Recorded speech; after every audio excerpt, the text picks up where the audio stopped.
Kadalasan 'pag Converge Fiber Excess na napag-uusapan, ang nababanggit diyan ay yung mga trades na magaganap. Pero ano nga ba ang tyansa na ang Converge ngayon ay magpalit ng coach sa bagong season? Maraming naniniwala kasi na itong si Franco Atienza at maski na itong si Delta Pineda ay parang hindi pa talaga ready na mag-coach dito sa PBA. At ang sabi nga nila na sayang lang yung magandang naumpisahan dito nung Converge dahil ang lakas na sana nung lineup nila. Nandyan itong si Jordan Heading pero yung tinrade nga nila at pagkatapos inalis itong si Charles Chu. Diyan nagka-problema yung Converge pati si Raiko Turoman inalis na rin nila. So mukhang kinakailangan daw ngayon ng Converge na magpalit at kumuha ng bagong coach na magagamit. At ang paniwala ng karamihan, marami namang mga available dyan. Siyempre, nandyan itong si Alex Compton na dating coach ng Alaska. Ilang beses siya nakapasok sa finals.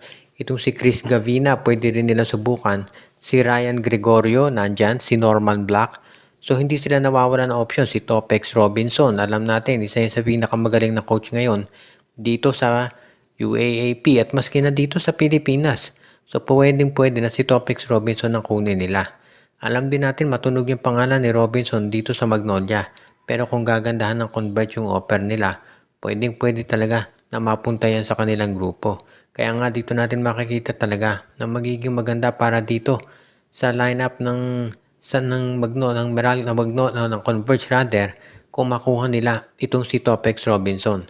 Dahil itong si Topex Robinson ay kilala na magaling mag-motivate ng players at maski na nung nagko-coach pa to sa PBA, talagang meron namang sabihin nating skills.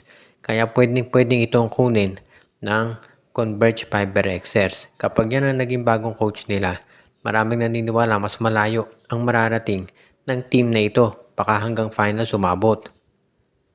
At ngayon, pwede rin nating masabi na ang isa pang team na magkakaroon ng pagbabago ay itong Rain or Shine Elasto Painters. Hindi sa coach kung hindi sa player. Dahil mukhang itong unang-una si Adrian Nocong binigyan na ng contract extension. Hindi na nakapagtataka yan.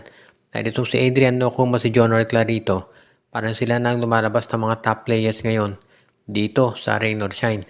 Pero hindi dyan natatapos dahil meron namang ibang mga players ng ROS na posible na papalitan ng kanilang sabihin nating coach.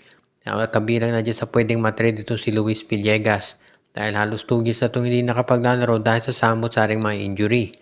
Pangalawa naman, pwede nilang i-trade ito si Felix Lemeti o kaya naman ito si Gian Mamuyak. Kasi sa totoo lang, medyo overcrowded na yung guard position nitong ROS. Nandiyan pa itong si Andre Caracot at si Anton Asistio. Kaya nga, pagdating sa draft, of course, alam natin marami pang guardia dyan. So, yung guard at yung wing position ng ROS medyo loaded na talaga at isang big man na lang talaga ang kanilang kinakailangan.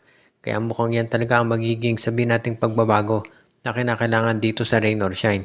Kapag nakakuha ng isa pang sentro, itong Rain or Shine, sigurado na magiging maganda na ang takbo nila dito sa finals. Ibig sabihin, hindi na sila magiging underdog contenders kung hindi magiging legit title contenders kung sakasakali na makahanap sila ng sentro na maibibigay talaga dito sa kanilang lineup. Kaya nga magiging maganda to para dito sa Rain or Shine kung sakasakali na matuloy. At alam naman natin, nagagawa talaga ng paraan itong si Coach Yeng Giao para makakuha ng center. Sa kasalukuyan, 2 ang first round draft picks nitong ROS pero medyo mababa.